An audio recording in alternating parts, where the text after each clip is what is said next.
اب بھائیو آخر میں میرے ایمان کا تقاضا یہ ہے کہ میں مکمل حدیث غدیر خم بیان کر دوں، یعنی میں اتنا اس کا ذکر کر رہا ہوں غدیر خم تو اس کے جتنے بھی طریق ہیں میں نے ریسرچ پیپر 5B میں لکھے ہیں، میں اس کو بیان کر دوں، لیکن ڈیٹیل میں جانے سے پہلے ایک دفعہ دروشی پڑھ لیجیے۔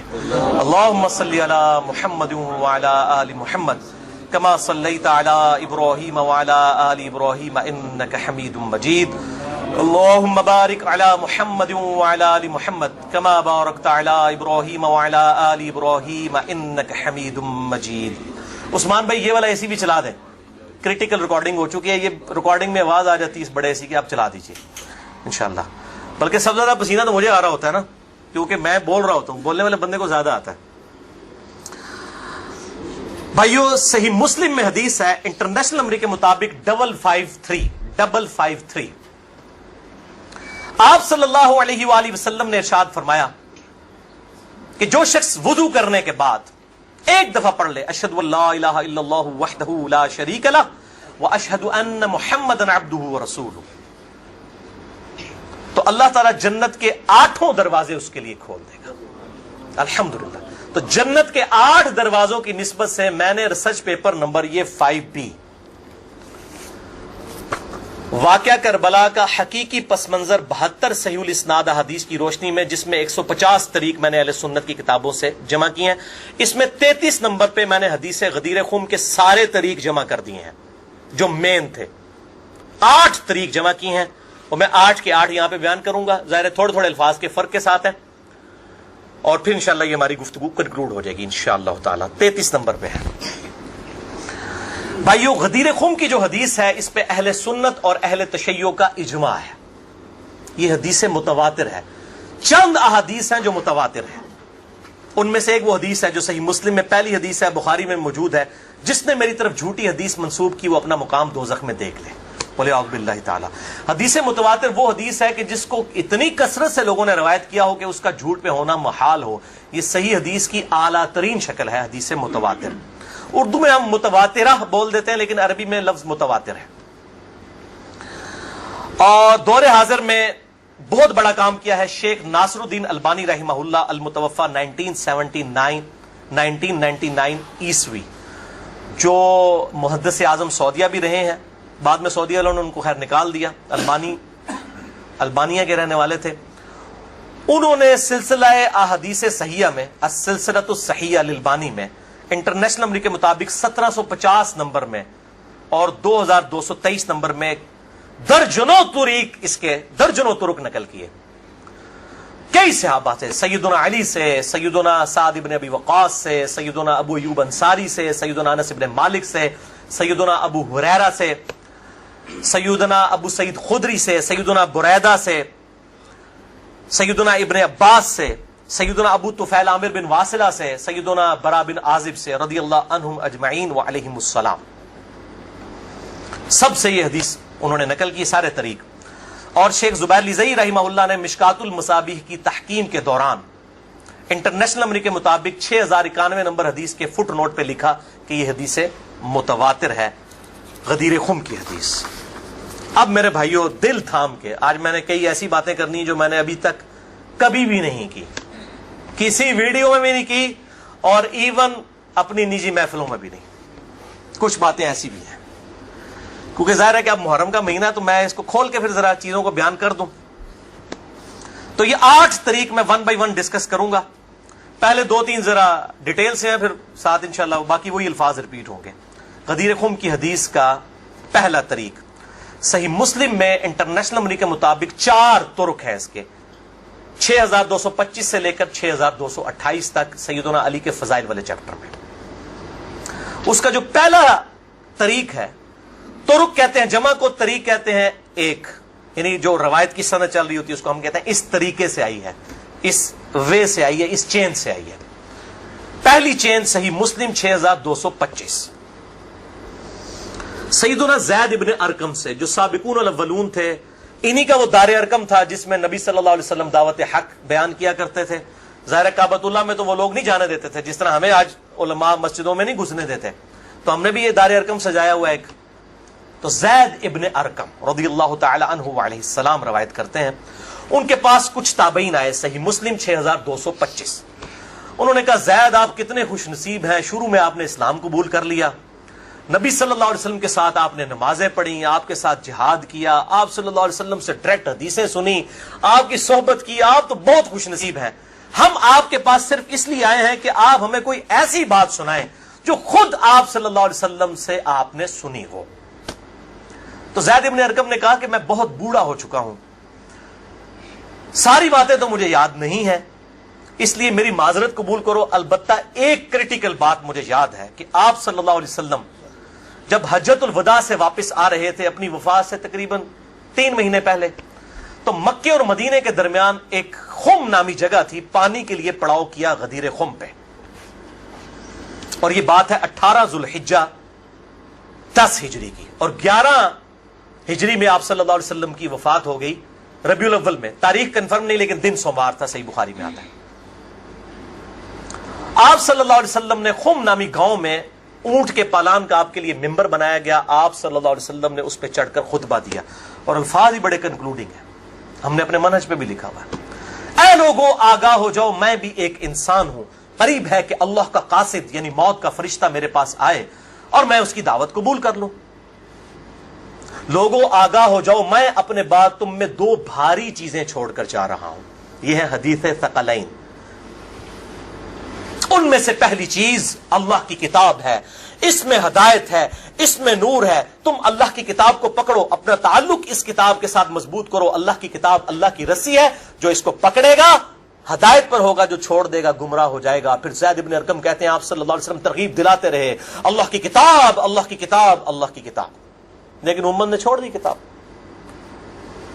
اور پھر آپ صلی اللہ علیہ وسلم نے فرمایا دوسری بھاری چیز میرے اہل بیت ہیں، میں اپنے اہل بیت کے معاملے میں تمہیں اللہ سے ڈراتا ہوں، میں اپنے اہل بیت کے معاملے میں تمہیں اللہ سے ڈراتا ہوں، میں اپنے اہل بیت کے معاملے میں تمہیں اللہ کا خوف دلاتا ہوں۔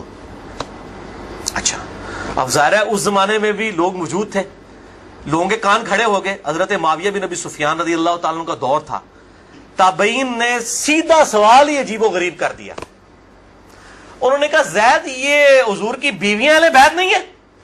دیکھو، بجائے پوچھنے کے سینئر صحابی سے پوچھتے کہ اہل بیت کون ہے، ان کو فوراً پتا چل گیا کام کی طرح ہو ہی جا رہا ہے، یہ حضور کی بیویاں اہل بیت نہیں ہیں۔ زید بن ارقم نے کہا کہ بیویاں اہل بیت ہیں، لیکن یہاں پر وہ مراد نہیں ہے، یہاں پر تو نبی صلی اللہ علیہ وسلم کے خاندان کے لوگ مراد ہیں، آل علی، آل عقیل، آل عباس، آل جعفر، وہ لوگ مراد ہیں اہل بیت، حضور کی بیویاں یہاں مراد نہیں ہیں، جن پر قیامت تک کے لیے صدقہ حرام ہے، یہ زید بن ارقم نے کہا۔ ایتے تھوڑا کوڑا سیجے طریق، اگلا بڑا سخت جے، میں ڈر رہا ہوں یہ بیان کرتے ہوئے، لیکن اس میں نے پمفلٹ میں لکھ دیا ہوا ہے، لیکن وہ لوگ پڑھ کے گزر گئے ہوں گے، لیکن میں اب آپ کو توجہ دلاؤں گا۔ صحیح مسلم 6228 نمبر طریق، اس میں پتہ کیا الفاظ ہیں؟ اس حدیث کے اینڈ پہ تابعین پوچھتے ہیں کہ کیا نبی کی بیویاں اہل بیت نہیں ہیں؟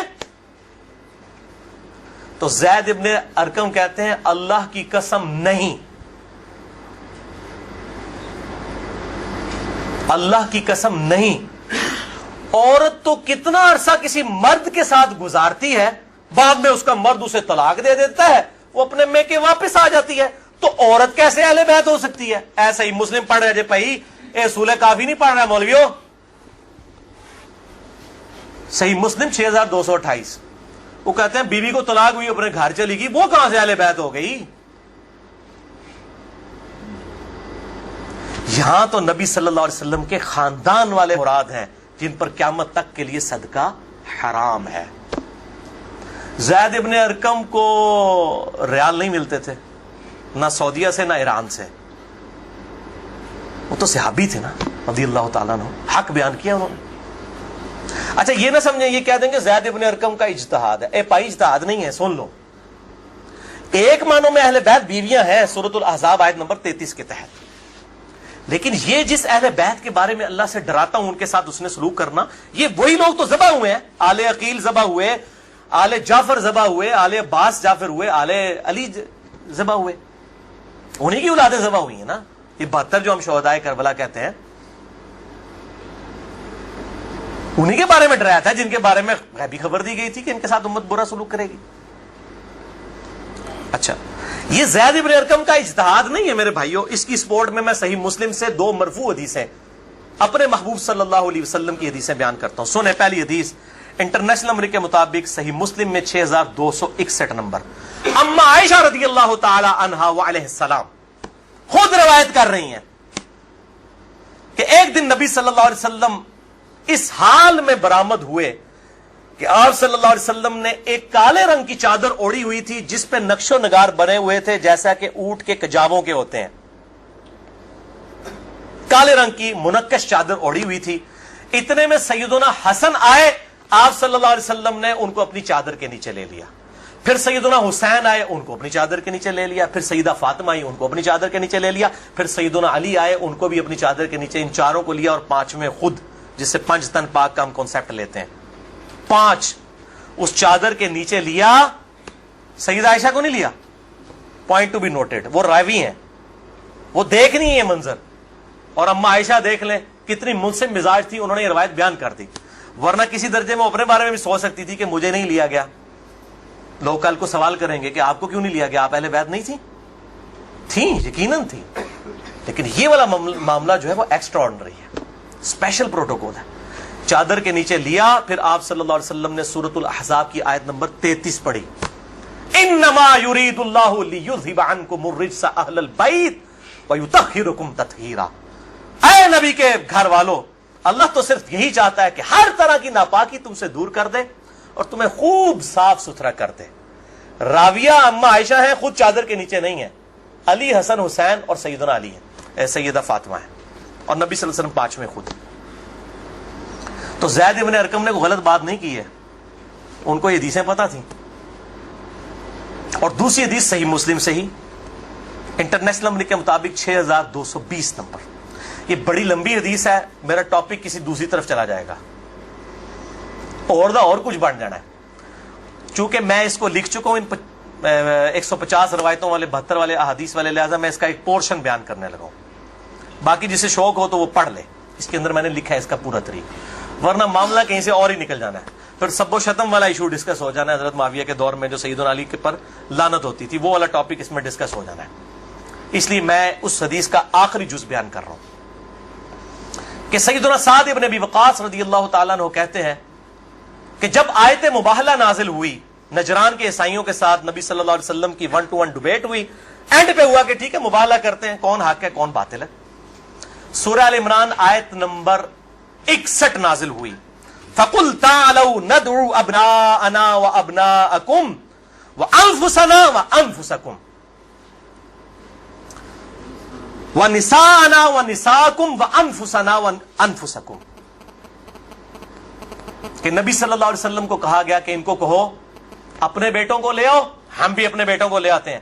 تم بھی اپنی عورتوں کو لے آؤ، ہم بھی اپنی عورتوں کو لے آتے ہیں. تم خود بھی آ جاؤ، ہم خود بھی آ جاتے ہیں. پھر اللہ کے حضور اوپن میدان میں دعا کرتے ہیں، جھوٹے پہ اللہ کی لعنت.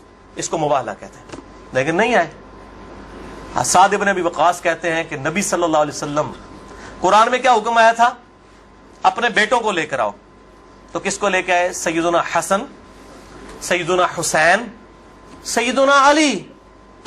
اور ساتھ کیا تھا؟ اپنی عورتوں کو لے کر آؤ. نبی صلی اللہ علیہ وسلم کی عورت کون تھی؟ سیدہ عائشہ، سیدہ حفصہ، باقی امہات المومنین. لیکن ان کو نہیں لائے، سیدہ فاطمہ کو لے کر آئے. Point to be noted. نازمیوں کے لیے پکی. اگر آپ کو کہے اپنے گھر کی عورتوں کو لے آؤ تو سب سے پہلے بیوی لائی جاتی ہے. آیت مباہلہ میں بیوی نہیں آئی، سیدہ فاطمہ آئی ہیں. اگلی گلا آپ سمجھ جاؤ بھائی زید ابن ارقم نے کیوں کہا. صحیح مسلم 6228 کہ بیوی تو خاوند کے ساتھ کافی عرصہ گزارتی ہے، جب طلاق ہو جائے تو وہ اپنے میکے واپس چلی جائے. حالانکہ نبی صلی اللہ علیہ وسلم نے کسی کو نہیں دی طلاق، لیکن اتنی ننگی بات اس لیے ان کو کرنی پڑی، اتنی سخت بات، تاکہ حق کھل کے بیان ہو. اور نبی صلی اللہ علیہ وسلم نے بھی آپ دیکھ لیں قرآن میں حکم تھا عورتوں کو لے کر آؤ، بیویاں نہیں لے کے آئے.